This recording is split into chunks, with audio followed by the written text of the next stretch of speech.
Querido Juan Antonio, muchas novedades, muchos temas, pero vayamos a algo que nos ha hecho, yo no sé si reír o llorar, depende cómo cada uno lo pueda mirar, que fue el debate presidencial entre algunos de los que va a ser el líder del mundo, el líder del mundo, presidente de los Estados Unidos, que fue el debate entonces entre el presidente Joe Biden y su contrincante Donald Trump. Después, si quieres, analizamos el contenido, pero ¿cuál fue la impresión que te dio a ti? Siendo que Joe Biden ha dicho hoy, lo acaba de poner en New York Times, que él reconoce que no fue uno de sus mejores debates y que no debatió tan bien como él acostumbra hacerlo, según ha dicho él. Es que, vamos a ver, yo no creo que, ya lo he comentado en algún otro sitio, no creo que nadie pudiera esperar otra cosa de ese debate. Es decir, más allá del contexto geopolítico del que hablaremos, más allá del contenido expreso de un debate político, y más allá de las reacciones de la prensa, de las encuestas y todo lo que ha venido después. Hay un hecho inicial, es que este era un debate entre un señor que además es ambicioso, que tiene mucha energía, que tiene mucha fuerza, como es Trump, y otra persona que, a la que yo políticamente no le tengo la más mínima simpatía. Es más, me considero claramente un enemigo del señor Biden, de lo que representa, de sus ideas, del partido que le apoya, y de sus políticas. Pero tampoco puedo obviar que es una persona, bueno, que tiene sus años, tampoco es que sea tremendamente mayor, pero tiene un claro deterioro cognitivo. Creo que es una crueldad poner a una persona con ese deterioro, ponerle ante las cámaras de televisión para que lo vea, no los norteamericanos, el mundo entero. Y creo que, bueno, pues yo no sé, es decir, al final uno ve un espectáculo entre lastimoso y esperpéntico. Y es lo que al final pues, se pudo ver en ese debate. Es decir, a veces que te ríes porque hay situaciones que son chistosas, ¿no? Es decir, porque ves cómo no encadena el razonamiento, se queda como en suspenso. A ver, Biden se fue, creo que casi 2 semanas a preparar el debate. Ha estado con un montón de asesores, y no solo asesores políticos, ha estado con asesores de imagen, asesores que psicólogos y demás para de alguna forma estimular ciertas zonas cognitivas y ciertas técnicas de comunicación para poder de alguna forma pues llevar lo mejor posible ese deterioro que él padece, que ya es evidente, pero da igual, lo que no puede ser, no puede ser, y como decía el torero, ¿no? Y además es imposible. Es decir, más allá de ya lo que consideremos y lo que pensemos sobre Biden, es decir, esto es la primera impresión que te llevas. Por tanto, ¿qué se podía esperar? Pues un debate donde Trump sale reforzado. Es lógico y normal. De hecho, la primera encuesta que se hizo tras el debate, una encuesta telemática por Polymarket, una empresa norteamericana, Biden había perdido 12 puntos respecto a la encuesta anterior. Es decir, el apoyo de Biden era el del 23% y el de Trump un 65%. Esto nos indica cuál es la situación. Teóricamente, creo que para el 10 de septiembre o fecha similar debería haber un segundo debate. Yo no sé si lo va a haber por cosas que comentaremos ahora, pero desde luego, desde el punto de vista de la campaña de Trump, ese segundo debate no hace falta. Es decir, es dudoso que Trump pueda tener mayores índices en las encuestas, porque ya el 65% para la política norteamericana es un muchísimo. Entonces, ¿para qué va a arriesgar cometer un fallo, una torpeza o una tontería y perder puntos? Creo que, es decir, salvo que ocurra algo, y puede ocurrir, también podemos comentarlo. En estos momentos todo indica que Donald Trump va a ser el próximo presidente de los Estados Unidos. ¿Y qué pasó con ese Partido Demócrata? ¿No tenía otro candidato? Bueno, esta es una gran pregunta. Vamos a analizar primero, si me permites, un poco el contexto general. Sí, Porque, claro, sí. aquí hay cosas que la gente se pregunta. ¿Hay más candidatos a la presidencia de los Estados Unidos? Sí, hay más candidatos.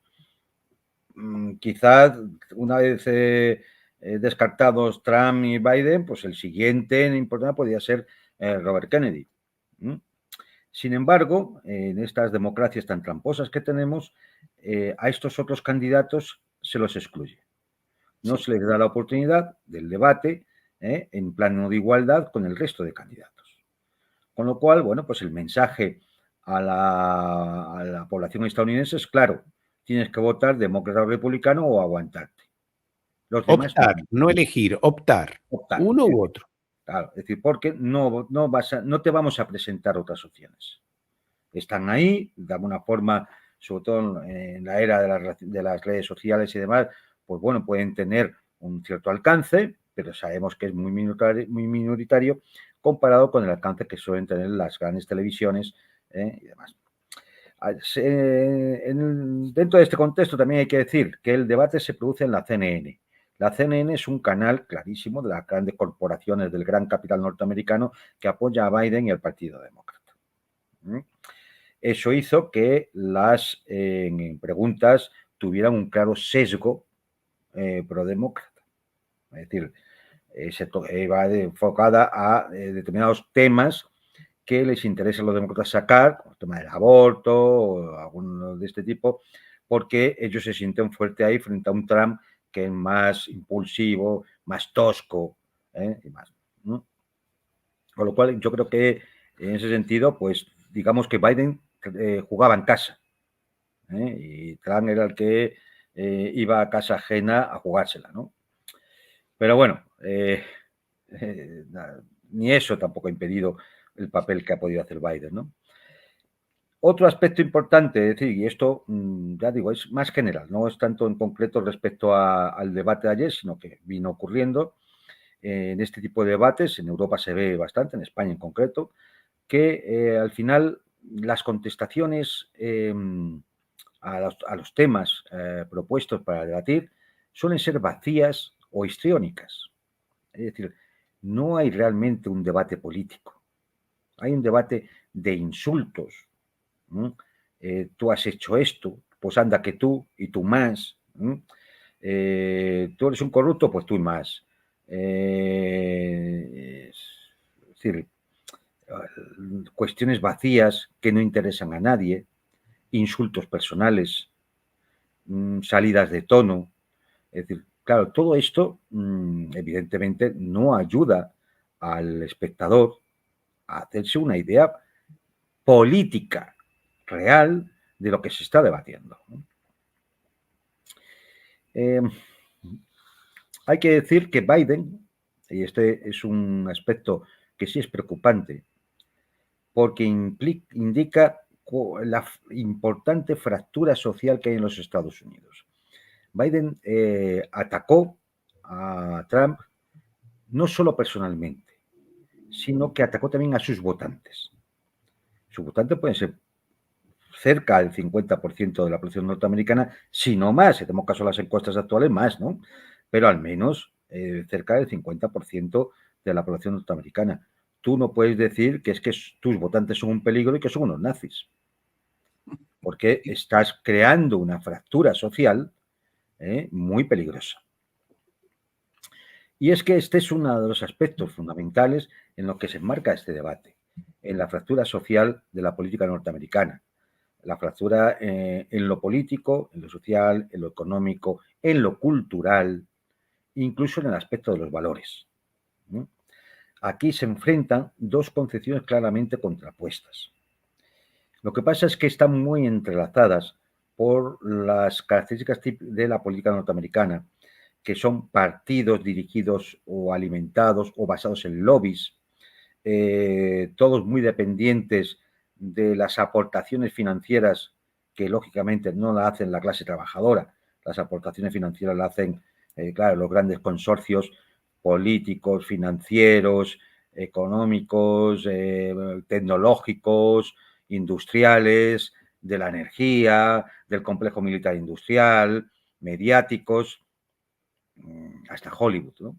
Es decir, y claro, estos son los que realmente impulsan a determinados candidatos o donde aportan para de alguna forma sobornar, lo digo entre comillas, sobornar, es decir, atraer a determinados candidatos para que defiendan tus intereses personales, no los del país, no los del pueblo norteamericano, sino los intereses particulares de las empresas, los consorcios, las multinacionales, los lobbies, etcétera, etcétera, etcétera. Y, por ejemplo, un Trump, que es un tipo arrogante, enérgico, que ataca constantemente, porque es un tiburón empresarial, sin darse cuenta de que muchas veces el votante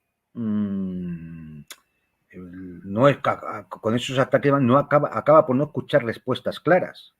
Es decir, y se convierte entre los exabruptos de un Biden que ves que no está en su sano juicio, como diríamos, y los ataques furibundos de un personaje impulsivo como Trump, pues claro, el estadounidense o se acostumbra a ese tipo de política y por lo tanto vota con el estómago, o no vota, no se inscribe para votar porque racionalmente no puede llegar a ninguna conclusión. Más aspectos, por ejemplo, importantes porque tocan lo geopolítico, ¿no? Que es un poco lo que nos interesa aquí. Sí. Cuando Biden acusa a Trump de querer sacar a Estados Unidos de la OTAN. A lo cual le responde Trump que la política exterior de Biden nos lleva a la Tercera Guerra Mundial. Yo creo que tiene más carga de verdad lo que dijo Trump que lo primero. Yo no veo a Trump sacando a Estados Unidos de la OTAN, lo cual no quiere decir que no la ponga en graves aprietos, pero por otras razones, ¿no? Pero no lo veo. Y no lo veo ¿por qué? Porque al final uno tiene que entender, y lo que iba a comentar antes, que aquí se enfrentan dos concepciones muy distintas de lo que tienen que ser los Estados Unidos. Una es Biden. Biden es un globalista. Es decir, Biden es un hombre de la ideología dominante y, por lo tanto, de la ideología de la clase dominante norteamericana. Cumple con los mandatos de esas élites y, por lo tanto, va políticamente, es un liberal, pero no un liberal decimonónico de principios del siglo XIX o principios del XX. Estamos hablando de ese liberal actual que se distingue primero por tener una política neoconservadora en el exterior, por lo tanto agresiva e imperialista, y una política de comprensión de las minorías y de las ideologías postmodernas, woke, que dominan la cultura norteamericana. Es decir, no es una política de izquierdas, que podríamos pensar, ¿no? La típica política socialdemócrata o socialista, como lo podemos entender en América o en América del Sur o en Europa. Para nada, la clase obrera estadounidense está completamente abandonada. La sociedad norteamericana necesita, 40 millones de norteamericanos necesitan vales para comer a final de mes. El nivel de desigualdad o pobreza, de desintegración social, de enfrentamiento casi étnico, de sectores de la población que se encuentran absolutamente discriminados, de masas ingentes que van allí a trabajar pensando en que aquel del sueño americano sigue existiendo, cuando realmente lo que hacen es servir de mano de obra baratísima, para mantener un aparato productivo salvajemente capitalista, ¿no? Pero eso es lo que representa en el fondo Trump, ¿no? Y como para controlar todo esto y para mantenerse en el poder, porque es evidente que esa situación es inestable, pues es un liberalismo que se desliza lentamente, gracias a esas ideas globalistas, hacia una forma de totalitarismo liberal, donde por supuesto, la cultura de la cancelación, la censura, las restricciones a la libertad de expresión, etcétera, etcétera, que también estamos viendo en Europa, pues empiezan a extender por todos los Estados Unidos. Frente a él, ¿qué tenemos? Un Trump que está apoyado por fuerzas muy diferentes y de muy distintos signos. Está ese obrero, ese trabajador blanco de la industria que siente que su América, entiéndaseme esto, estamos hablando de Estados Unidos, su América ya no es su América. Ese patriota norteamericano que ve que los Estados Unidos están en decadencia y que, bueno, pues se van a perder muchas cosas por el camino, que ya no son sus viejos Estados Unidos, del tabaco Marlboro y el sueño americano, ¿no? Es decir, el caballo y el rancho, etcétera, estas cosas, ¿no? Es un Trump que está apoyado por este tipo de gente, pero también por un sector neoconservador de los republicanos, que lógicamente no pueden abandonar el barco Trump porque Trump puede ganar y se queda fuera. Y lo que interesa es al establishment norteamericano es tener la patita en los dos lados para que salga quien salga, ellos ganen. Son como la banca en los casinos. Ellos ganen, ¿no? Entonces, el gran problema de Trump es que efectivamente le vuelva a ocurrir lo que le ocurrió ya en los 4 años que gobernó, que al final, en ese batiburrillo de fuerzas diferentes que en un momento determinado le apoyan, se impongan, porque tienen más poder, tienen más dinero, tienen más influencia, los sectores neoconservadores. Que esto le pasó ya en los 4 años que gobernó Trump antes de Biden, ¿no? Ese es el gran peligro. Por otro lado, Trump es un hombre que no es aceptado por el establishment. Es decir, el establishment está ahí para ver si le puede utilizar, si se puede aprovechar de él o si le pueden tumbar. Pero no es un hombre aceptado por el establishment. Trump es un paracaidista, es un empresario tiburón, tosco, un poco pues como sus votantes, que son fundamentalmente de los estados centrales de los Estados Unidos. Es decir, aquello que está entre la costa este y la costa oeste, donde ahí el dominio demócrata sí que es claro, ¿no? Es decir, desde Nueva York a Washington, Filadelfia y todo esto, y luego California y demás, ¿no? El estado de Washington, al norte de California, donde ahí sí que los demócratas dominan y donde, lógicamente, están las grandes sedes de los consorcios, las multinacionales, es decir, está del aspecto financiero está Wall Street, en la costa este, ¿no? O los grupos mediáticos o las tecnológicas en la costa este, en California, ¿no? Silicon Valley, Hollywood y compañía, ¿no? Entonces, hay una clara división en los Estados Unidos en la tendencia al voto, ¿no? Y eso se nota y se percibe también a la hora de ver quién apoya a Trump, quién apoya a Biden y cómo se expresa cada uno a la hora de que haya un debate, ¿no? ¿Qué es lo único bueno que puede tener? Entiéndame lo de bueno siempre como un aspecto no valorativo, sino desde el punto de vista de alguien que no es norteamericano. ¿Qué pueda tener Trump respecto a Biden? Pues que al revés que de un Biden, que son unos fundamentalistas ideológicos globalistas que van hacia un totalitarismo liberal, Trump es un realista en las relaciones internacionales. Él dice, yo quiero lo mejor para los intereses de Estados Unidos.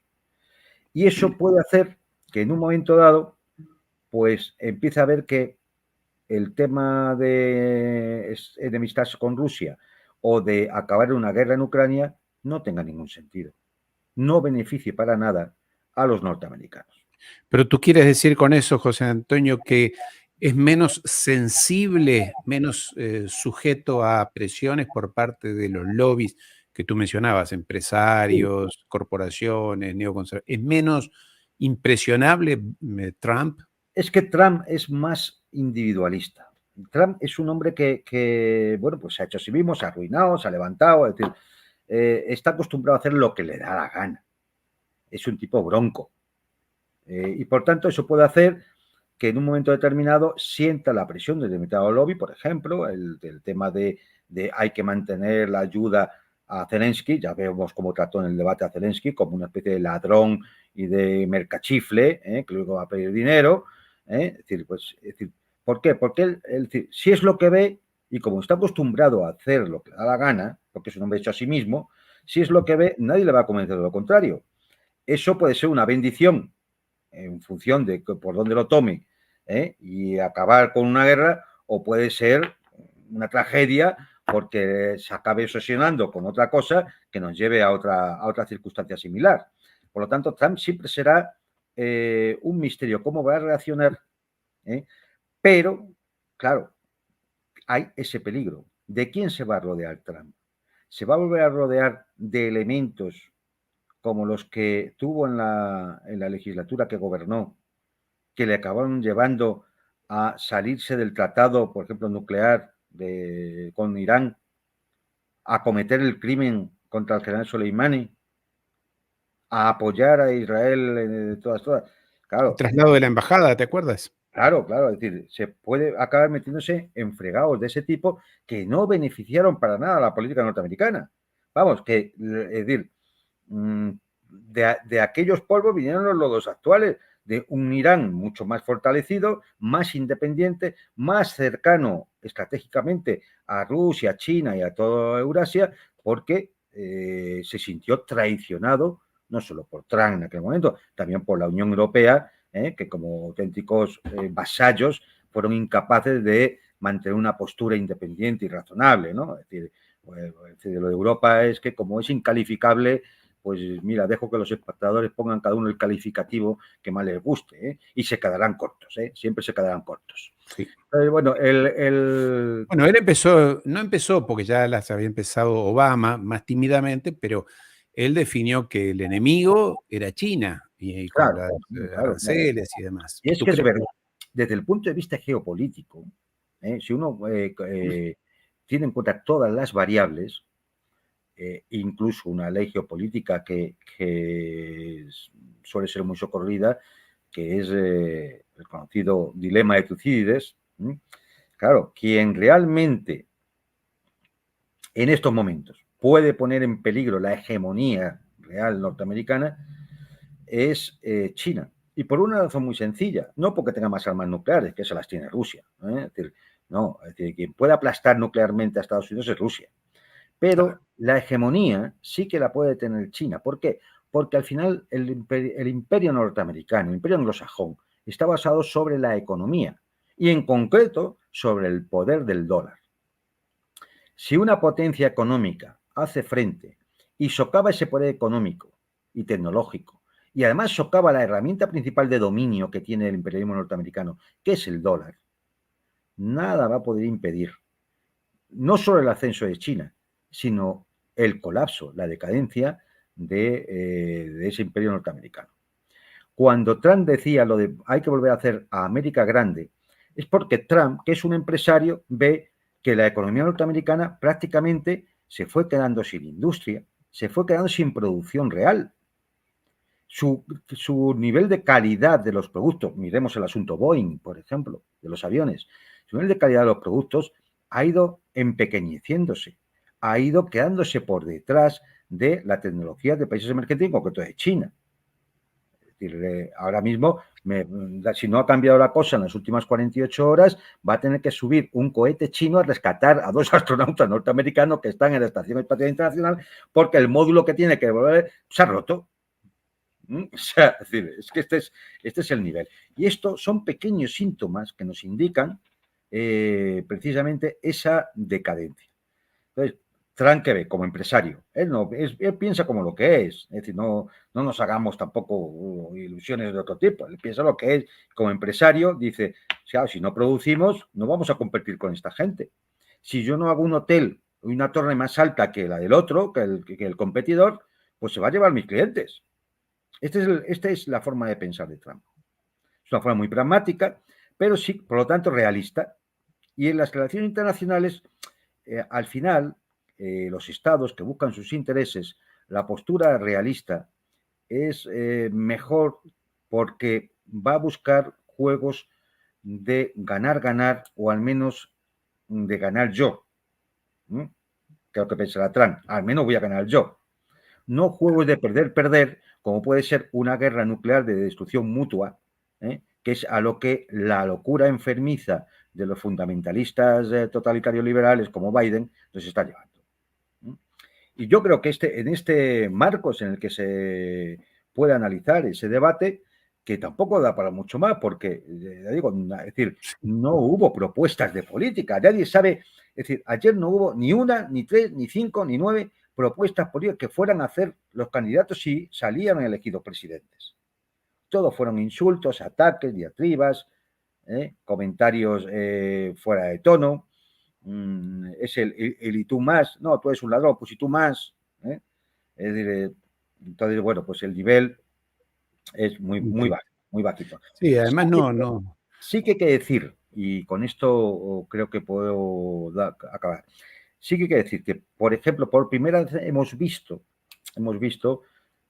cómo Kamala Harris, por ejemplo, decía que los norteamericanos deben ver lo realizado en 3 años, no solo lo ocurrido en el debate. Eso se dice cuando el debate se ha perdido.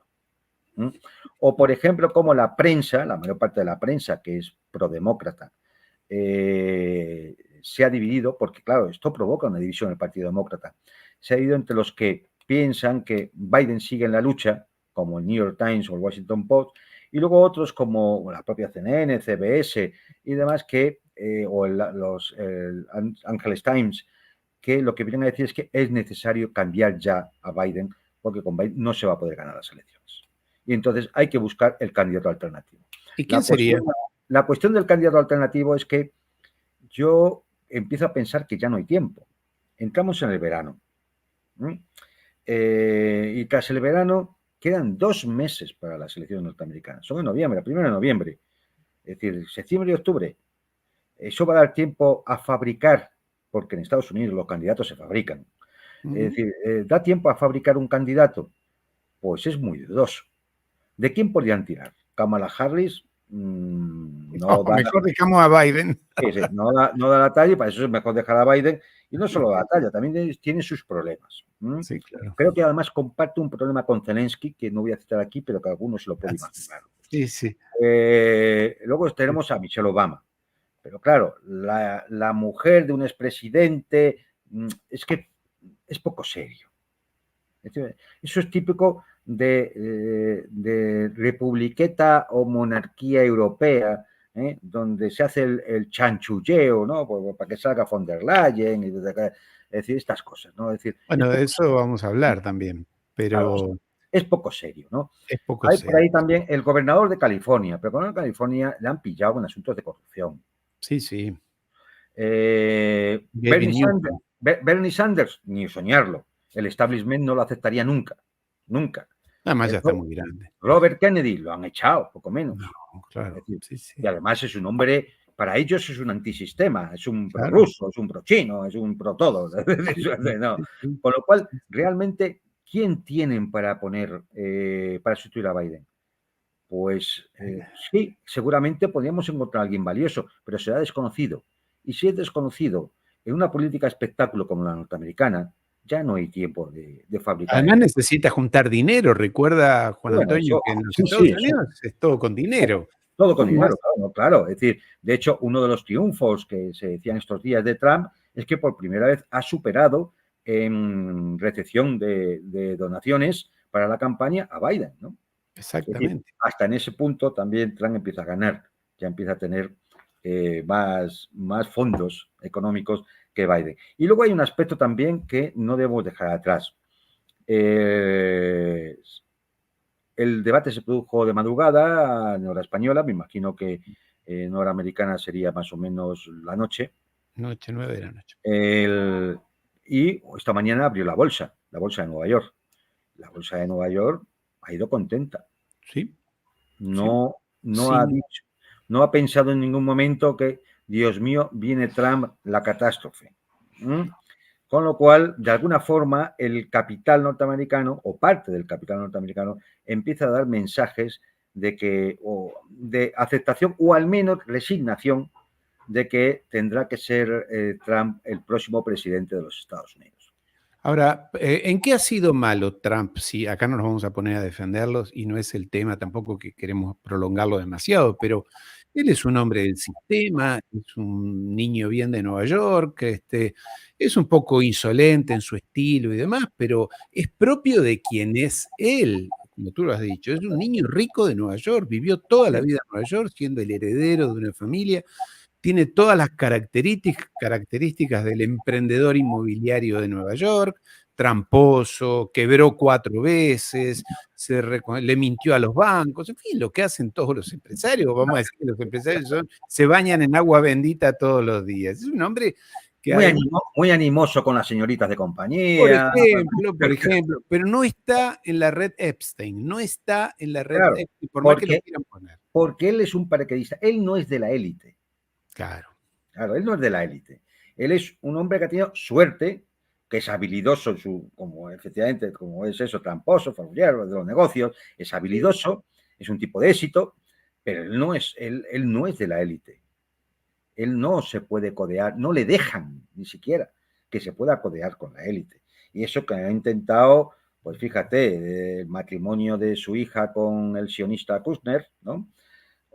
Pero no puede ser. Para un tipo con ideas propias no puede ser parte de la élite norteamericana.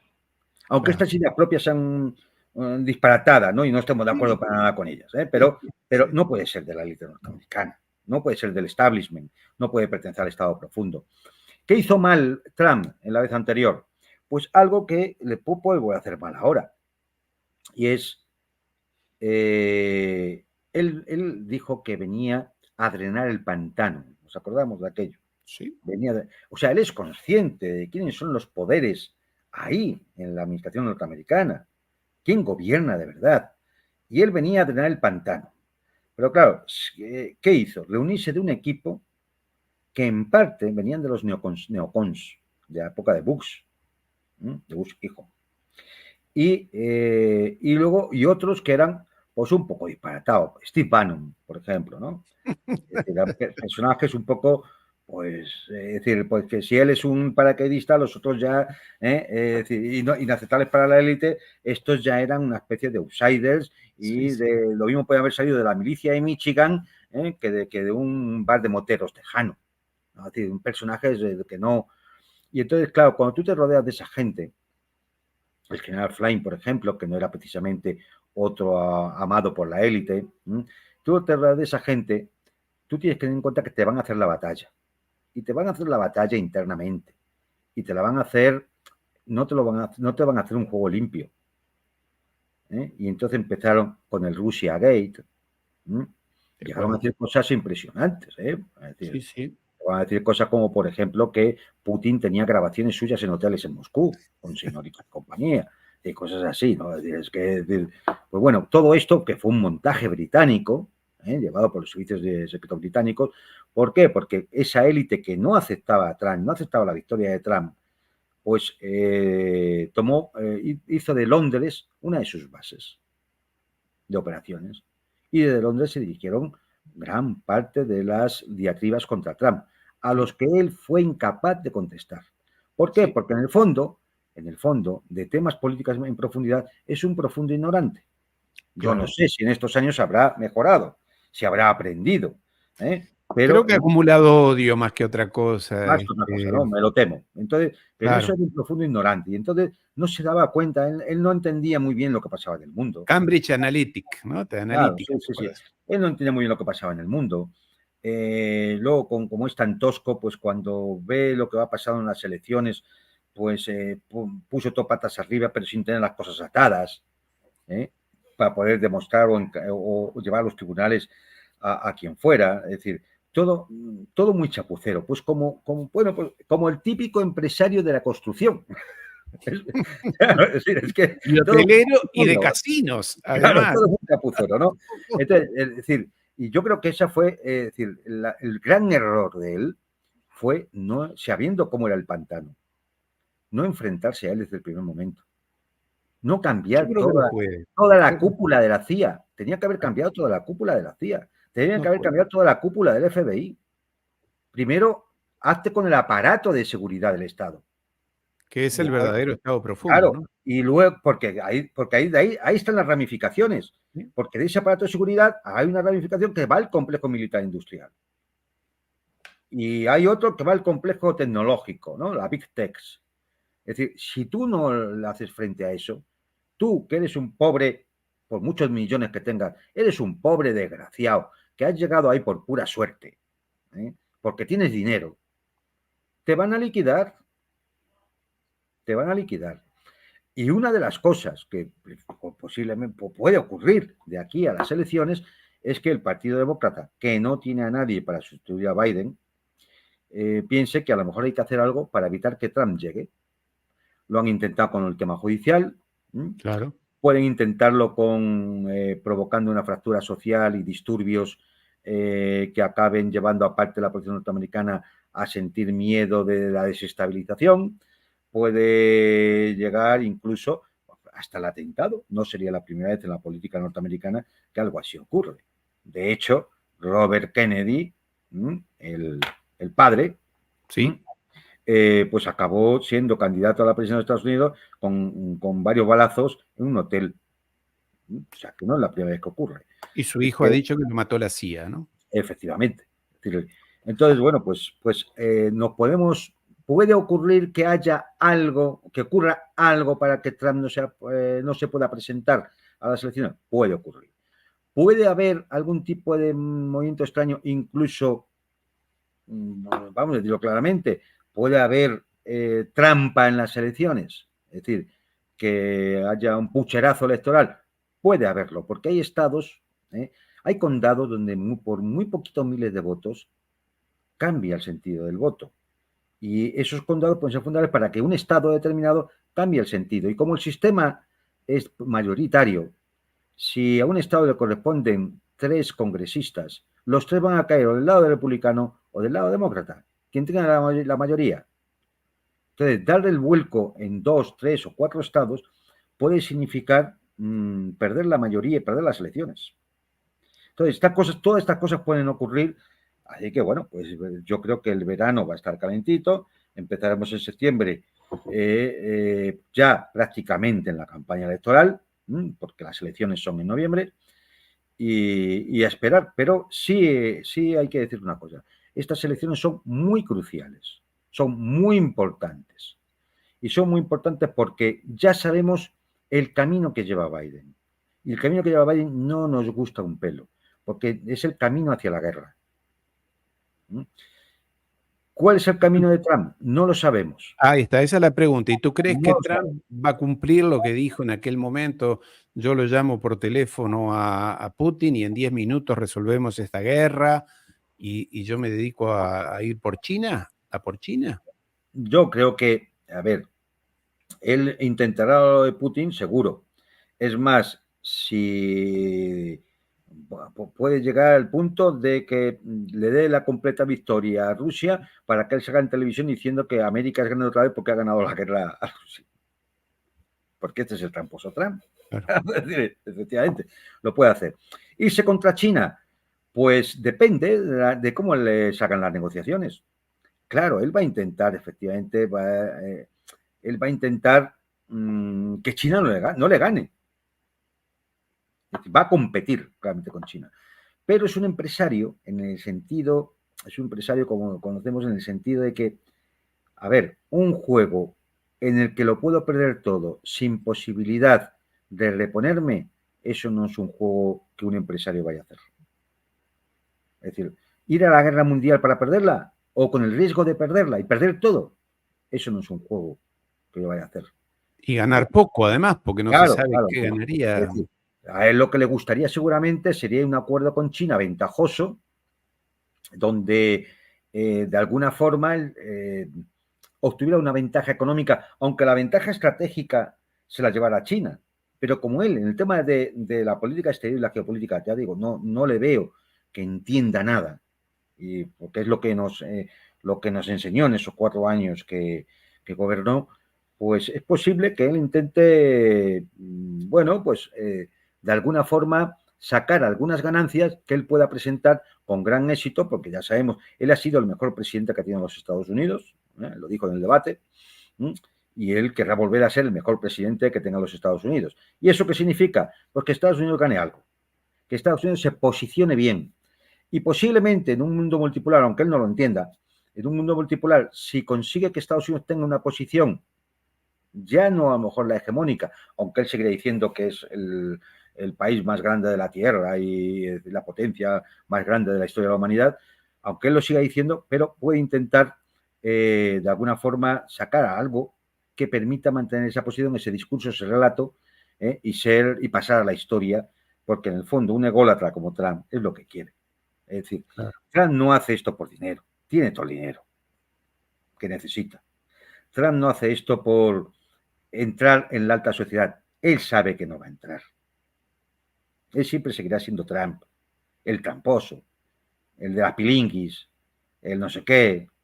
Él no le va a aceptar la élite. No va a sentarse con los Rothschild y con los Rockefeller.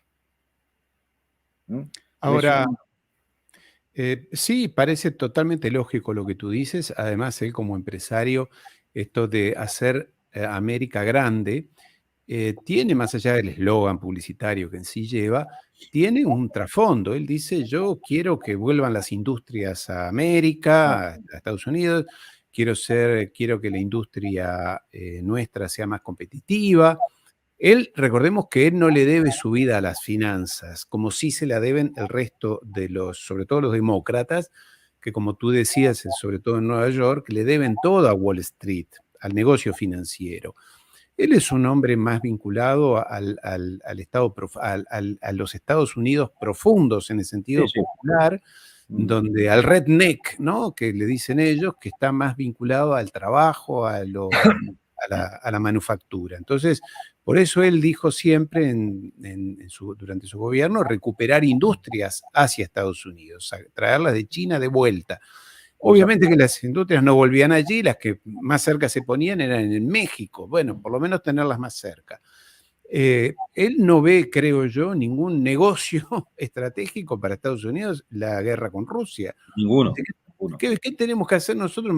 Perder dinero, eventualmente morir gente por allí, por Ucrania. ¿Qué interés tiene en nuestro país en eso? Pero no solo eso, sino que además él ve que todo el tema de la defensa europea le cuesta muchísimo dinero a Estados Unidos. Él ve el balance contable. Y dice, esto es un dineral lo que me está costando. ¿Para qué? Para que una pandilla de energúmenos se divierta en Europa y hagan chanchullos. Porque esto es lo que él piensa de los presidentes europeos y no va muy alejado, hay que decirlo. No bueno, era de lo que te quería hablar como segundo tema. Entonces, acabo. Entonces, claro, él ve eso y entonces, ¿qué dice? No, a mí, por eso decía, quizás no pueda salir de la OTAN porque el pantano no le deje, le presione, pero sí puede hacer cosas. Por ejemplo, o ustedes asumen todo el coste de la defensa europea o yo no muevo un dedo. Y entonces significa que pues 500, 600 mil millones de euros al año tendrán que poner los países europeos. ¿De dónde? ¿Todos van a querer? No, hay alguno que puede decir, mira, yo este club es muy caro, yo me voy de la OTAN porque este club es muy caro, y me voy. Claro. Entonces, eso sí que puede poner en peligro la OTAN. Y entonces se puede dar la paradoja, ¿no? que los cristianos dicen, esa de Dios escribe recto en renglones torcidos, ¿no? De que un tiburón empresarial de baja estofa norteamericano, un poco mafiosillo, acabe destruyendo la OTAN.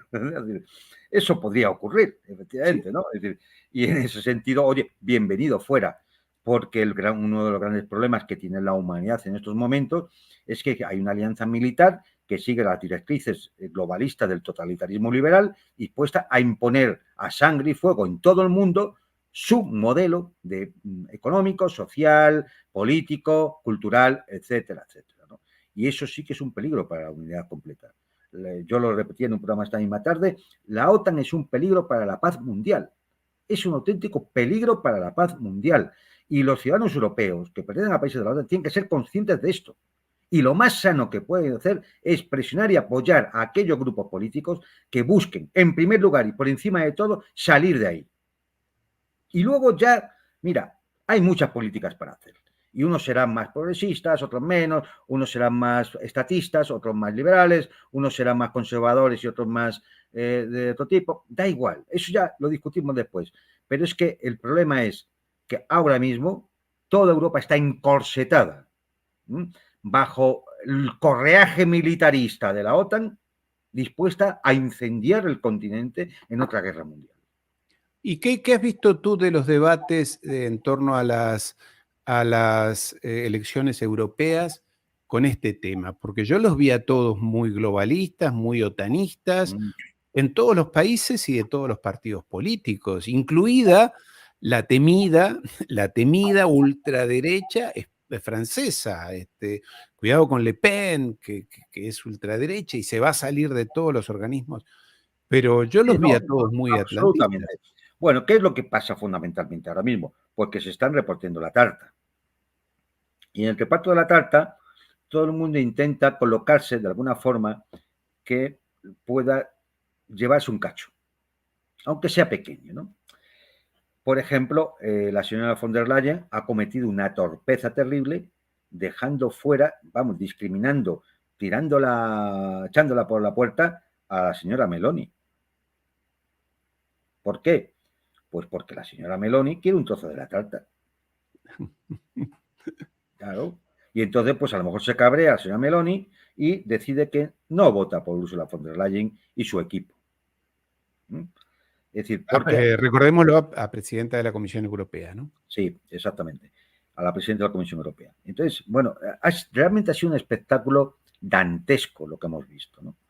Cómo, tras unas elecciones europeas, los partidos mayoritarios del Europarlamento, que son la supuesta socialdemocracia del Partido Socialista, del Grupo Socialista, la supuesta centro-derecha liberal del Partido Popular Europeo, teóricamente contrincantes políticos, la realidad es que votan lo mismo el 90% de las veces. ¿Por qué? Porque en el fondo la ideología subyacente en ellos es la misma. Son globalistas y por lo tanto seguidores de la ideología dominante, que una vez más nunca deja de repetirlo, es la ideología de la clase dominante. Y la clase dominante en Europa pues no es precisamente la clase trabajadora, ni los agricultores, ni los estudiantes, ni, como decía aquel lema, ¿no?, de soldados, obreros y campesinos. No es eso. La clase dominante es una clase desde el punto de vista clásico de cariz alto burgués, pero de contenido claramente financiero, económico, con entrelazamiento entre todos esos anillos de poder que representan los consorcios industriales, militares, mediáticos, tecnológicos, farmacéuticos, etcétera, etcétera. Es decir, esto representa la clase dominante.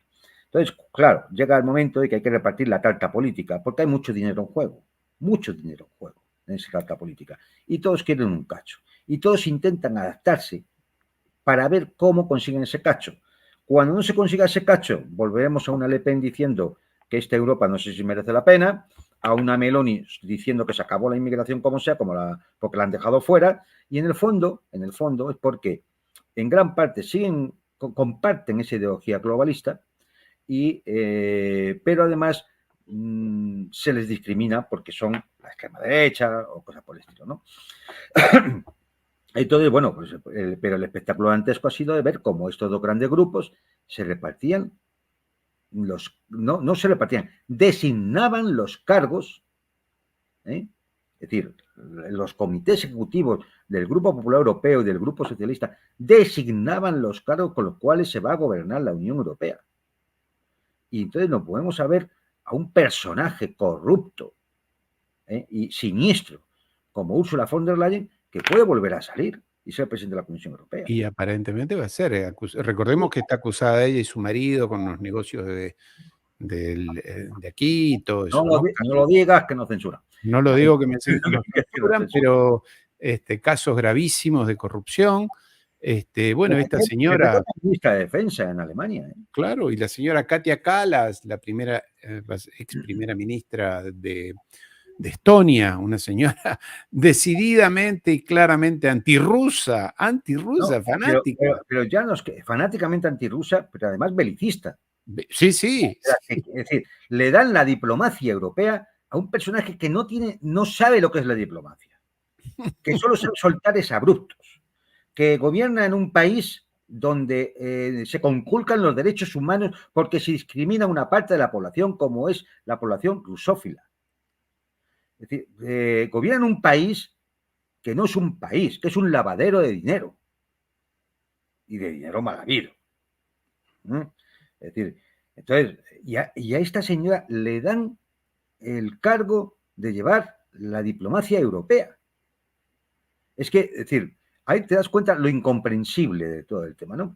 Y como había que meter al señor Rutte, que gobernó a los Países Bajos, y había que meterle en algún cargo, porque se reparten los cargos. Aquí la democracia está desaparecida, ¿eh? Es decir, Era lo que te iba a hablar después. claro, es decir, se reparten los cargos, entonces se lo dan al señor Rutte, le van a dar la Secretaría General de la OTAN, otro belicista, desde el primer momento, antirruso, porque como además él es de una de esas minorías sexuales que no gustan mucho en Rusia, pues encima le tiene un odio atroz. Y entonces lo ponen para eso, de secretario general de la OTAN. Es verdad que el secretario general de la OTAN es un señor que no pinta nada, es un funcionario que cobra mucho, porque para eso le pagamos el sueldo entre todos, pero el poder real, el mando real, lo tiene un general norteamericano que solo obedece al Pentágono, que solo obedece a la Casa Blanca. Es decir, en ese sentido, hay que decir, y también lo repito muchas veces, no hace falta que ustedes escuchen lo que dicen todos los primeros ministros y presidentes de gobierno europeos, ni siquiera lo que dice la Comisión Europea, el Consejo de Europa, el secretario general de la OTAN. Al final vayan a escuchar lo que dicen en Washington, que es quien manda. Lo demás es sobra, es decir, porque lo que digan en Washington va a ser repetido como cacatúas por el resto de la clase política occidental, sobre todo la europea. Entonces, bueno, pues hemos visto el espectáculo dantesco de cómo han ido designándose los carguitos, se los han ido repartiendo, y ahora vamos a ver cómo queda al final la cosa. En el sentido de, bueno, cuando se queden sin cargo el grupo de Le Pen o la señora Meloni, ¿no? Bueno, pues vamos a ver si al final reaccionan y deciden romper la baraja o no. Si rompen la baraja, pues a lo mejor se provoca una crisis que se puede llevar incluso por delante a la Unión Europea. Es decir, porque ya está todo cogido un poco con alfileres. Miramos en Eslovaquia, miramos en Hungría, a ver qué pasa con el nuevo gobierno que puede haber en Austria, cuando haya las elecciones. ¿Qué va a pasar en Francia si Macron no aguanta? ¿Qué puede pasar en Alemania en unas elecciones el año que viene? Es decir, ahora mismo empieza todo a estar un poco cogido con pinzas. Y la Unión Europea puede soltar muchas diatribas, sus voceros, de nunca hemos estado más unidos que ahora, nunca hemos... Es decir, esto, y ya una victoria rusa final porque llegara Trump, o simplemente que llegue Trump, los pone en pánico. Están pasando de la histeria al pánico. Y esto lo vamos a ir notando en los próximos meses. Sí, sobre todo con indicadores que las poblaciones dicen, europeas, que ya el tema de la guerra con Rusia y la inflación y el paro, las consecuencias económicas en Alemania, en fin, en el resto de los países está muy grave la situación y la gente dice, ¿para qué tanto? ¿Qué tenemos que estar peleándonos de esta manera con los rusos para que pase estas circunstancias? Yo creo que hay un divorcio atroz entre las clases políticas europeas y mundiales, ¿no?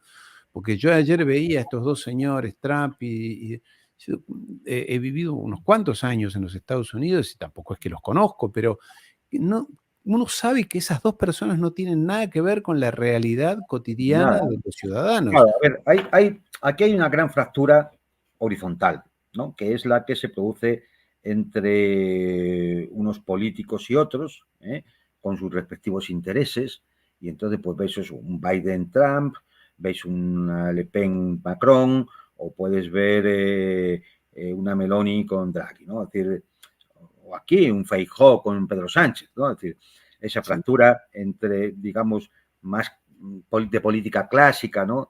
De choque de dirigencia, de élites políticas y demás. Pero hay una fractura vertical que es mucho más grave. Es la fractura que está entre unas élites y los demás, los de abajo.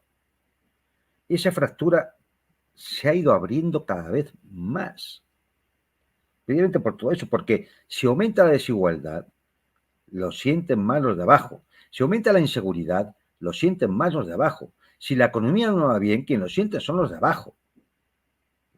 E incluso si hay una guerra, quienes van a morir son los de abajo. Entonces, la famosa Europa Jardín de Borrell, esto fue un interregno que hubo entre los años 50 y los años 90. Fueron 40 años donde Europa se convirtió en una especie de jardín, todo muy entrecomillado, ¿no? Pero se convirtió en una especie de jardín porque al fin y al cabo había que crear un estado de bienestar para que la población no mirara al este, no mirara en dirección a Moscú, no sea que se contaminara de ideas socialistas. Y entonces se creó un estado de bienestar que se pudo mantener, entre otras cosas, por el expolio de países del tercer mundo, ¿no? Es decir, el neocolonialismo nunca, las élites europeas nunca abandonaron el neocolonialismo, ¿eh?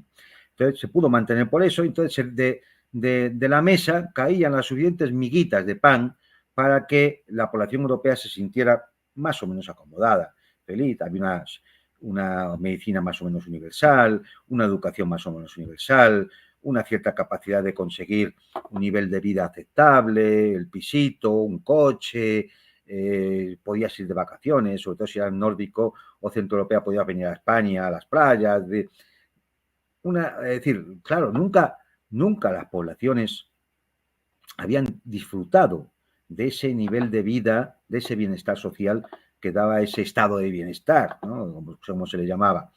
Pero eso duró ¿hasta cuándo? Hasta que ya dejaron de haber ese peligro de las ideas socialistas que pudieran impregnar el occidente europeo con la caída del muro de Berlín. Claro. A partir de ese momento, el liberalismo, en su forma de neoliberal, que no es más que la misma de siempre, adaptada al siglo XX, pues arrolló con todo. Y en esa ofensiva neoliberal, pues ha ido acabando con lo que quedaba de estado de bienestar, cada vez más pequeñito, más empequeñecido. Por lo tanto, ha aumentado la desigualdad, ha aumentado la pobreza. Es decir, mirad, España tiene unos índices de pobreza infantil los más altos de Europa. Y tenemos el gobierno más de izquierda de toda Europa. ¿Quién lo explica esto? A ver, ¿cómo es explicable esto? O sea, pero es decir, con el nivel de pobreza infantil más alto de Europa y le entregamos 1.200 millones de euros en armas al corrupto de Zelensky para que se lo gasten Dios sabe qué, porque en trajes y corbatas no se lo gasta. Va siempre con la misma sudadera. Entonces, es decir, ¿en qué se lo gasta? Entonces, claro, esto hay un momento en que, mirad, se puede engañar a la gente durante un tiempo. Incluso a poca gente la pueden engañar durante mucho tiempo. Lo que no se puede engañar, decía el clásico, es a todo el mundo todo el tiempo. Y claro, al final la gente se va dando cuenta. La población se van percatando. Empiezan a protestar. Empiezan a votar lo que no deben votar. Y eso va alimentando una situación social cada vez más crispada y cada vez más inestable. Y una de las peores cosas que existe para la economía, sobre todo para la economía capitalista, es la incertidumbre y la inestabilidad.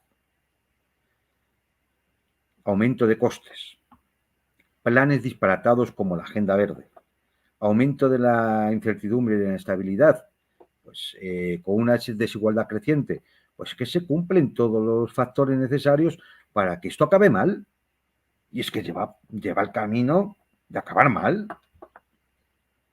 Sí, sí. Ahora, ¿tú crees que hay riesgo real de que, por ejemplo, la derecha de Le Pen y demás puedan salirse de la Unión Europea, un Frexit, como se está hablando en Francia, o es pura Posiblemente, propaganda? si esta pregunta la hubiéramos hecho en el año 2000, te diría que no, imposible. Es decir, ¿quién va a hacer eso? Pero ya después del Brexit, se rompió un tabú. El Brexit rompió un tabú. Y bueno, pues yo creo que sí que hay una cierta percepción en gran parte de la población europea de que si alguien les propone una alternativa de salirse, que una alternativa sea viable de salirse, pues igual en algunos países nos llevaríamos una sorpresa, porque a la prueba nos remitimos de cuál ha sido la participación de la población europea en las últimas elecciones europeas. En algunos países, bueno, ha sido aceptable, en muchos ha sido ridícula, ridícula. Entonces, esto también nos indica algo. Son todos síntomas de una crisis creciente, que de momento esa crisis se va tapando. ¿Con qué? Se va tapando con el miedo a la guerra, porque hay un enemigo en el este que va a echarse sobre toda Europa, ¿eh? Y entonces vamos creando ese terror, metiendo el miedo en el cuerpo, la situación de excepción, el estado de alarma, la paz está en peligro, nuestras vidas están en peligro, todo está en peligro, que nos recuerda a ciertas situaciones que hemos vivido no hace muchos años, y bueno, pues con enfermedades que tú ya conoces. Es decir, bueno, entonces, como es factible poder controlar a las poblaciones en base al miedo y al bombardeo a través de los medios de comunicación, pues de momento eso se va tapando. Pero la crisis es estructural, la crisis europea es interna y es estructural. No tiene nada que ver con cómo vaya la guerra en Ucrania, ni tiene nada que ver con lo que decidan o no decidan en los BRICS, o ni tiene nada que ver, incluso, si me apuras, hasta con lo que pueda salir de las elecciones norteamericanas. Es una crisis que es más profunda y que también afecta a los Estados Unidos y al resto de las potencias anglosajonas, porque al fin y al cabo es el occidente colectivo, ¿no? Pero esa crisis, en concreto esa crisis, es muy difícil que la pueda arreglar ni Biden, ni Trump, ni ningún otro, porque es que es una crisis de modelo, es una crisis de valores, es una crisis de cultura, es una crisis de civilización. ¿Y qué haría falta entonces? ¿Una gran revolución? Yo creo que hace falta, efectivamente, hace falta ideas, hace falta una catarsis. Esa catarsis puede ser en la forma de revolución, a veces tiene la forma de guerras, tristemente, ¿no? Es decir, Sí. pero hace falta una catarsis que haga que los pueblos despierten y decidan tomar ellos su destino, el destino en sus manos. Porque es que lo que se ha hecho, sobre todo tras la Segunda Guerra Mundial, en este estado de bienestar que comentábamos, lo que ha hecho ha sido ceder toda la responsabilidad del destino de los pueblos a unas élites. Sí. Y esas élites han construido lo que ellos querían construir y lo que quieren seguir construyendo a nivel planetario. Y al final, en las ideas más enloquecidas de estos tipos, que está el transhumanismo, pues está ya la sustitución incluso de lo humano por el robot, el cyborg, la inteligencia artificial, etcétera, etcétera, ¿no? Y que el humano sea algo, en última instancia, desechable. Entonces, si las poblaciones no son conscientes de esto y no son capaces de tomar el destino en sus manos, entonces vamos mal. Pero permíteme que te diga, querido Juan Antonio, tú sabes que las poblaciones son sensibles o son muy influenciables. Hacen falta dirigentes que Claro, estén sí, en sí, sí, sí, condiciones claro. de ponerse al frente de esos cambios. Pero Y mira, yo tú sé creo perfectamente que en pero en los, Europa hay gente con ideas, pero pero no en los están procesos nunca ahí. pero en los procesos históricos, al final, en su lógica interna, en su dialéctica, acaban generando dirigentes. El tema es, lo más importante en este momento es hacer ver a las personas la contradicción antagónica que existe, esa fractura vertical del que hablaba, que empiezan a ser conscientes de eso. Si empiezan a ser conscientes y ya los hijos empiezan a vivir peor que los padres y los nietos mucho peor que los padres y los abuelos, entonces los líderes surgirán, necesariamente surgirán, porque está en la propia dinámica de los procesos, está en la propia dialéctica de la historia. Es decir, al final son procesos colectivos. Problema, que muchas veces esto se hace a costa de sangre, sudor y lágrimas. Es a costa de revoluciones sangrientas o de guerras, a costa de épocas de mucho sacrificio y mucha gente quizás no esté dispuesto a aguantarlo. ¿eh? Pero no creo que estemos en una época de la historia donde vaya a ser distinto que en los 10.000 años anteriores. Al final Claro, se producirá, porque necesariamente. los cambios siempre han sido el resultado de guerras, grandes cataclismos, ¿no? Revoluciones y demás. No siempre para bien, no siempre para mejor. Claro, como en los procesos biológicos puede existir lo que se llama, bueno, pues el acelerador, ¿no? Una enzima, ¿no? Es decir, en ese sentido, pues por ejemplo, esa enzima podría ser un Trump, que en un momento determinado, por sus propios intereses, su propia visión más o menos enloquecida o de la América profunda, pues comete una serie de movimientos que inician una cadena de acontecimientos que puede llevar a grandes cambios. Puede ser una circunstancia que se produzca en Oriente Medio, que puede producirse, o que se produzca en el Asia-Pacífico, que puede producirse, o que la escalada en Europa lleve a un punto de no retorno. Es decir, cualquiera de esas situaciones se pueden producir ahora mismo. Quizás solo hace falta que alguien empuje una primera pieza del dominó para que en cadena empiecen a caer. Por eso, en las élites europeas hay miedo. Por eso, la señora von der Leyen se atreve a decir que para rearmar Europa hacen falta 500.000 millones de euros. ¿Alguien se ha puesto a pensar siquiera lo que es esa cantidad? para armas, Es muy sencillo. Es decir, la señora von der Leyen se quiere gastar en armas, que lógicamente la gran parte va a ser para el complejo militar industrial norteamericano, se quiere gastar en armas una cantidad que hagan la cuenta, cojan 500.000 millones de euros y divídanlo entre la población europea, unos 500 millones, y sale lo que va a tener que pagar cada europeo, anciano, bebé, niño, niña, lo que sea, que va a tener que pagar para que esta señora se lo gaste en armas para hacer una Europa militarizada, para enfrentarse ¿a quién? Claro, ¿a quién? ¿A el expansionismo ruso? ¿Tiene usted alguna prueba, algún informe, algún estudio que nos indique por dónde va ese expansionismo? Porque el expansionismo ruso se paró en Georgia en 2008, cuando está a pocos kilómetros de la capital de Georgia. Porque el expansionismo ruso podía haber decidido en 2014 que no aguantaba lo de Ucrania y haber entrado a sangre y fuego como ha tenido que ocurrir después, porque el expansionismo ruso podía dejar de aguantar las bravuconadas de los bálticos, que continuamente no solamente es que provoquen a Moscú, es que además discriminan a la población rusa. Porque el expansionismo ruso podía decirle a la OTAN, hasta aquí has llegado. Y ahí te quiero hacer una pregunta que está vinculada directamente con eso. Evidentemente, desde Occidente, desde la OTAN, desde los Estados Unidos, etcétera, cada vez se le hacen mayores provocaciones a Rusia, ¿no? ¿Cómo crees tú que es interpretado desde Occidente y desde Rusia este mismo factor? Desde Occidente es, bueno, mientras aguante le hacemos una provocación mayor. Le íbamos a mandar los tanques, se los mandamos, le íbamos a mandar los Patriots, se los mandamos, los F-16, le bombardeamos ahora dentro de su propio territorio. Y del lado ruso puede estar visto como que, bueno, es paciencia, es manejar los tiempos y demás. Son dos concepciones diferentes, pero tú que conoces los rusos y en Bueno, pues Rusia, mira, has estado en Rusia, ¿cómo lo ves? en la concepción rusa es acertado, es puramente paciencia estratégica.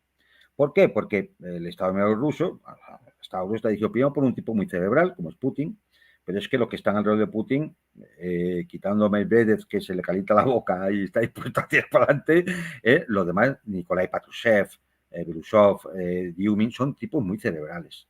Casi todos bien son Siloviki, casi todos vienen de la inteligencia. Entonces ellos no me cabe ninguna duda que van a responder. Ajá. No me cabe ninguna duda. Van a responder. No sé cómo. Van a responder. Que aquí no va a quedar impune nada. Eso no conocen a los rusos. No va a quedar impune nada. van a responder. No sé si lo harán derribando en un momento determinado los aviones de reconocimiento británicos y norteamericanos sobre el Mar Negro. No sé si será atacando en un momento determinado las bases aéreas o los centros de concentración de la OTAN en Polonia. No sé si será iniciando un sabotaje generalizado a la industria del complejo militar industrial europeo, como ya parece que ha ocurrido con algunas fábricas. No sé cómo, pero van a responder. Lo que sí creo es que ellos tienen la iniciativa estratégica y lo harán dominando los tiempos, el tempum y el momentum. Y ahora, claro, están pendientes de 3 hitos. ¿Cómo acaba el asunto de la Unión Europea? ¿Qué se decide en la reunión de los primeros ministros en los BRICS, en los presidentes y primeros ministros de los BRICS? Va a haber ampliación. ¿Y qué va a pasar en las elecciones norteamericanas? Pero contando con esos 3 hitos, llegará el momento de la respuesta rusa. 2025. Posiblemente, o a lo mejor antes, depende, que ya digo, cómo vayan cumpliéndose los hitos. Entonces, con esa paciencia estratégica de esperar el momento adecuado, actuarán. Pero van a responder seguro. Porque en definitiva uno puede llegar a pensar, y aquí estamos haciendo valoraciones, es que si gana Trump, que finalmente se pueda arreglar con Trump, se pueda llegar a una paz sin necesidad de algo más una gordo. guerra generalizada, efectivamente. Esperemos a que llegue Trump. Pero eso es una posición racional, fría, sí, racional. Que la política no funciona así. Claro, exactamente. Pero, ¿cómo se ve desde Occidente? Pues me hicieron la pregunta, vale. Yo esto lo veo claramente por conocimiento más o menos directo y análisis de la posición rusa y de lo que se escribe allí. Pero ¿cómo se ve en Occidente? En Occidente lo que se quiere es lo siguiente. Es provocar una reacción desmesurada de Rusia. ¿Para qué? Para poder evitar una crisis de legitimidad. Porque el problema de la señora von der Leyen con los 500.000 millones de euros es que eso al final hay que explicárselo a la gente. Y hay que decirle a un obrero de Roma, a un camarero de Madrid y a un agricultor de Francia que va a tener que poner 10.000 euros por cabecita para que la señora von der Leyen se lo gaste en armas. Entonces, eso es una bomba de relojería, porque al final producirá una crisis de legitimidad. Es decir, yo no quiero seguir por este camino, lo que acaba diciendo el agricultor, el camarero y el obrero. Sobre todo cuando ve que encima vive peor, y cada vez peor, y cada vez peor. Entonces, eso provocará una crisis de legitimidad. Entonces, para evitar esa crisis de legitimidad, ¿qué es lo que tienen que hacer? Hacer creíble la amenaza. ¿Cómo se hace creíble la amenaza? Provocando una reacción desmesurada de los rusos. Que digan, ¿veis? Están dispuestos a todo. Ya, pero si es que has provocado, si es que llevas provocando desde el año 90, que vas avanzando, porque el expansionismo ruso es uno, se ve que avanza 1 metro, pero el expansionismo de la OTAN, ese sí que es evidente. Desde los años 90 va avanzando y ya ha llegado a la frontera de Rusia. Y si no se para, seguirá, y seguirá por el Pacífico, y seguirá por África, y al final, y seguirá por Sudamérica, por América Hispana, claro, seguirá, porque la dinámica globalista, que es la dinámica del capitalismo de siempre, su lógica interna, es que o se expande o muere. Necesita la expansión permanente. O sea, el imperialismo no es una enfermedad del capitalismo. El imperialismo es una fase intrínseca del capitalismo. Eso es muy leninista, querido amigo. Sí, ya lo sé. Ya lo sé, es muy políticamente incorrecto. Sí. Pero es así, pero Lenin lo intuyó, Lenin lo teorizó, pero es que llevamos un siglo viéndolo. Un siglo viéndolo. Es decir, cada vez que los capitalistas, los economistas liberales hablan de la ganancia de mercados, están hablando de expansionismo. Es que es así. Es decir, cuando ellos hablan de ganar mercados, es de imponer su modelo en determinados territorios y por lo tanto de expandirse a ellos. Claro, ya no es la política colonialista de las cañoneras del siglo XIX, pero la esencia es la misma. Bueno, pero aquí déjame que te traiga el otro tema de la semana. Bolivia. Bolivia, allí fue el presidente Arce, Luis Arce, a entrevistarse, estuvo en el Foro Económico de San Petersburgo, creo que al mismo tiempo que tú, se entrevistó con Putin, le dijo que Bolivia quiere ingresar a los BRICS, que es pieza fundamental en la producción de litio a nivel mundial. Y cuando vuelve de regreso a su país en estos días, antes de ayer, un intento de golpe de Estado, además totalmente chapucero por parte de unos militares, Una hace opereta. recordar una opereta, y como decimos en estos casos, en América Latina es sabido que ninguna de estas acciones, un militar latinoamericano la toma sin antes ir a preguntar a la Embajada de Hombre, Estados Unidos, sin pedir autorización y demás. ¿Cómo lo ves tú esto? vamos a ver. Primero, el contexto geopolítico, y es lo que la gente tiene que entender. Hay 3 países que conforman lo que se llama el Triángulo del Litio. Argentina, Chile y Bolivia.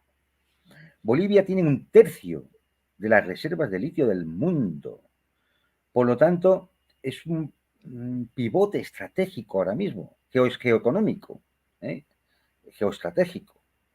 La señora Robertson, que es la Richardson. perdón, que es la mandataria del Comando Sur, es decir, de las tropas norteamericanas para el patio trasero que ellos llaman de Estados Unidos, la procónsul para toda Sudamérica, pues ya dijo en su momento que había que conseguir, fuera como fuese, que ni Rusia ni China tuvieran parte en el Triángulo del Litio.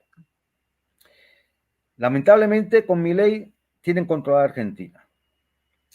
Con ese personaje que gobierna en Santiago de Chile, también lo tienen controlado. Boric.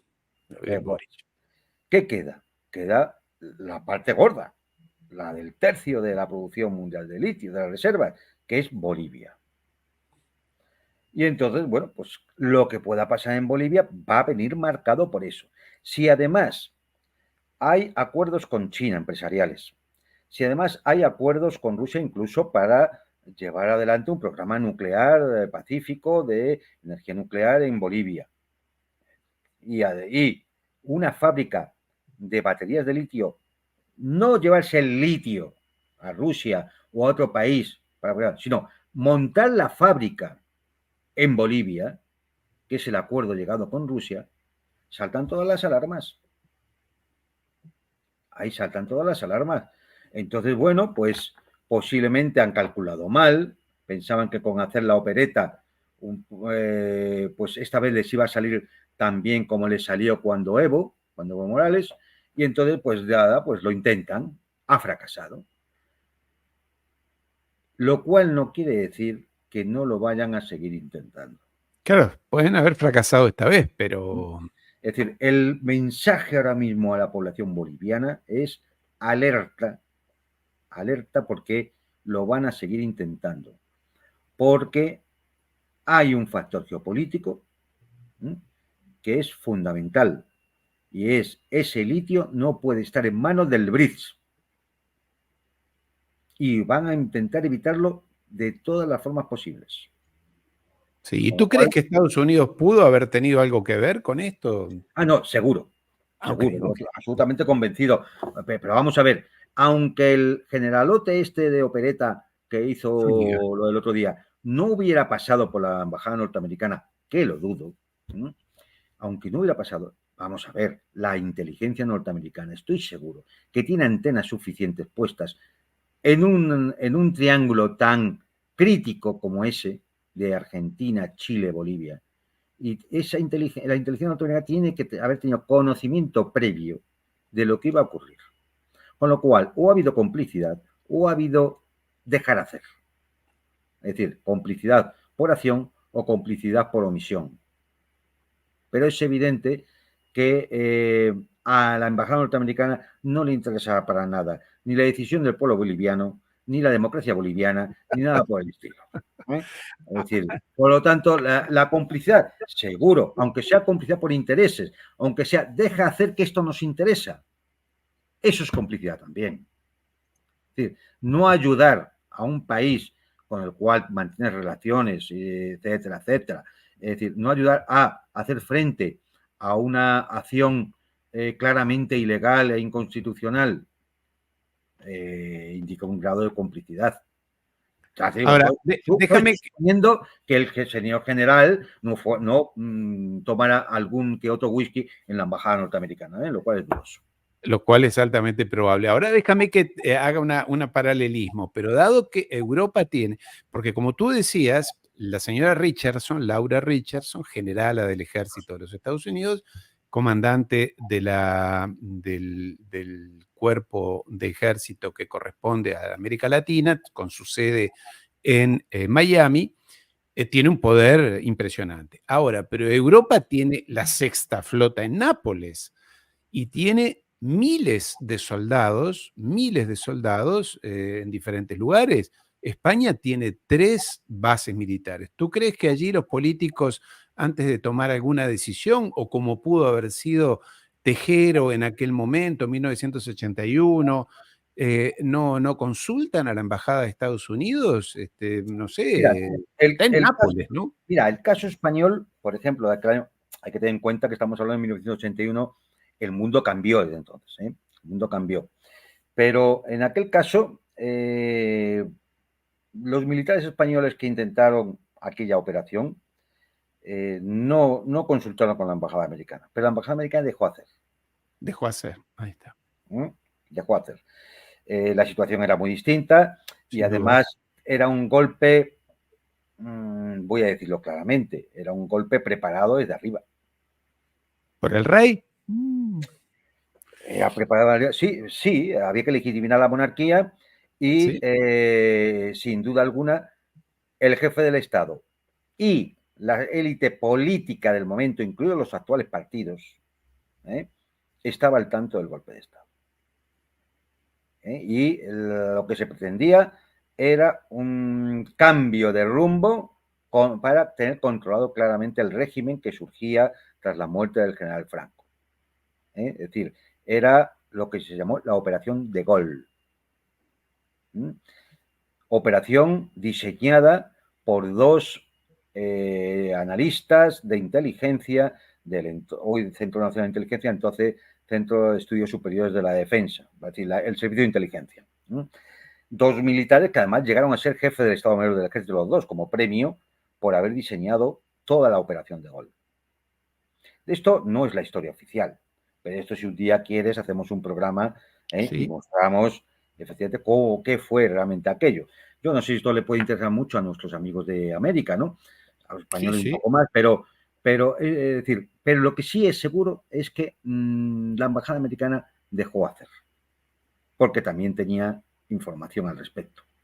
Y ahora, con los dirigentes políticos actuales. Y ahora, a ver, en América sobre todo, yo no sé, a veces yo creo que parece que es normal que la embajada norteamericana y el ejército norteamericano, el Comando Sur, acabe metiendo sus zarpas en toda la política sudamericana y que esto como algo como de república bananera, pero que eso en Europa no ocurre. Al revés, en Europa ocurre mucho más. Quizá no ocurría así décadas anteriores. Claro, un De Gaulle decidía en Francia lo que ya pueden decir los yanquis lo que quisieran. Sí, claro. Pero desde entonces el mundo ha cambiado mucho. Sí, y Europa ha cambiado mucho también. Un propio Chirac, ¿no? Recuerda, Chirac En le dijo que Europa, no. en Europa se hace mayor seguidismo todavía de la política norteamericana que lo que pueda ocurrir en la América Latina. De verdad, más. O sea, es lamentable decirlo, pues lo digo yo desde España, que estoy en Europa, es lamentable decirlo, pero es así. Es decir, aquí no ha habido una reacción en algún país que digo, bueno, pues dice, está Cuba, pero claro, Cuba viene de la época de la Guerra Fría, ¿no? Los años 60, no, está Venezuela, ha habido la Revolución Ciudadana en Ecuador, ha habido la Revolución en Bolivia, es decir, tuvimos a Kirchner en Argentina, es decir, ha habido reacciones en momentos, es decir, Nicaragua, incluso si me apuras un Bukele en El Salvador. Es decir, hay mira, la acción de un Petro, por ejemplo, con muy criticable que pueda ser Gustavo Petro, pero la acción de un Petro, es decir, yo a la patraña de Suiza me bajo ahora mismo y no voy, eso no tiene narices hacerlo ni un solo dirigente europeo, ni uno solo. Lo cual demuestra, por un lado, la cobardía o la traición, y por otro lado, el poder que ha llegado a tener la administración norteamericana, el imperio, aquí que domina a todos los procónsules que se sientan en los altos cargos de la Unión Europea, tanto de la Unión Europea como de los países que forman parte. O sea, y efectivamente, pues España tiene no solo que tenga 3 bases, es que son bases de las que se han dirigido ataques a naciones soberanas en África, en Oriente Medio. O Italia. Italia hay un montón de bases norteamericanas, desde la que se dirigieron ataques a una nación soberana como era la República Federativa de Yugoslavia, o en Serbia con el asunto de Kosovo. Es que es Chipre, donde hay bases británicas que han participado ahora para detener el ataque de Irán a Israel tras el atentado, bueno, el atentado al consulado iraní en Damasco. Eso, es decir, nos indica claramente el poder, la sumisión que existe ante el poder norteamericano. Pero vamos, mucho más allá que el tema de la embajada, ¿no? Es decir, ya no solamente el clásico chiste aquel de por qué no puede haber un golpe de Estado en los Estados Unidos y por qué no hay embajada americana, ¿no? No, pues es decir, en Europa ya no hace falta ni la embajada, es que las órdenes se reciben por teléfono. Y esto que te digo es textual, yo no puedo dar más datos de esto, ¿no? Porque es una información que tengo y yo no puedo, pero es que siendo Obama presidente de los Estados Unidos, es que era levantar el teléfono aquí, a Madrid, y decir, te va a llamar fulanito, haz lo que te diga, clac, y cobrar el teléfono. Este es el mundo libre. Este es el mundo libre. Este es el mundo libre. Querido Juan Antonio, llegamos ya a la 1:30 de conversación. Está confundido este mundo, ¿verdad? Nos lleva a unas zonas de muchas confusiones. Pero bueno. Pero vienen tiempos interesantes. Hay que vivir peligrosamente, decía un conocido aviador alemán de la Segunda Guerra Mundial, ¿no? Sí. Y creo que vamos a vivir tiempos peligrosos, ¿no? Vamos a vivir, sobre todo la querida Europa en particular.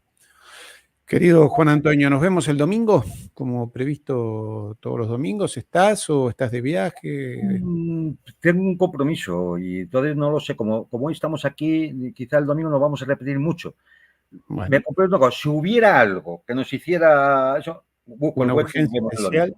Bueno, si no lo vamos organizando, así que los amigos se van suscribiendo al canal de forma tal de recibir las informaciones de los días que vamos transmitiendo. Así que, querido Juan Antonio, y a los amigos, dejen comentarios, suscríbanse, compartan estos contenidos de forma tal que llegue a más personas, a más amigos, a conocidos. Y te mando un fuerte abrazo, querido Juan Antonio. Lo dejamos por acá hoy, si te parece. Y un saludo a todos los que nos ven desde el otro lado. Y, oye, y recordar, de verdad, que nadie tenga ningún trauma, ningún complejo, por decir, no, es que en América nos pasa esto, en América Latina nos pasa esto, no. Que verdad, es que en Europa es peor.